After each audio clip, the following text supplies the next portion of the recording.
Tuloy ang mga panawagang panagutin ang lahat ng mga sangkot sa katiwalian. Sa isang universidad, nag-walk out sa klase ang mga estudyante at sumama ang mga empleyado. Mula sa EDSA Shrine, nakatutok live si Mark Salazar. Mark. Vicky, muling nagpakita ng galit ang iba't ibang grupo at ito'y sa pagpapatuloy ng mga kwento ng pagnanakaw sa Kabanambayan. Sa iba't ibang lugar nanggagaling ang mga sigaw na ikulong na yang mga kurakot.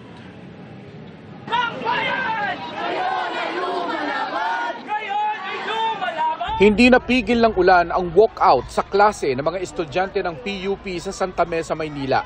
Umulan man o umaraw, tuloy-tuloy ang laman namin mga kabataan na mag-aaral. No? Sinisingil namin yung mga korap na tiwali sa ating gobyerno. Sabi ng mga nasa rally, malaking hakbang ang pagsiwalat sa katiwalian.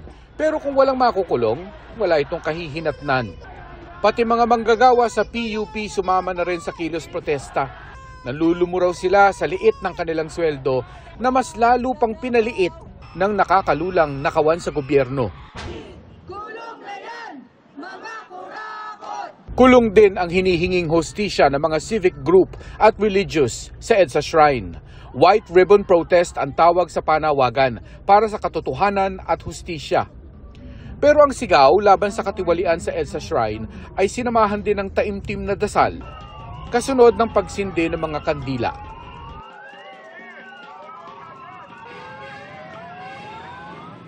Magpapatuloy daw itong ganitong mga activities every Friday at yan din ang panawagan nila sa mga naninindigan din kontra sa korupsyon na sumali.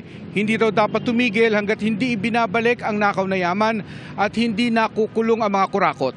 Vicky. Maraming salamat sa iyo, Mark Salazar.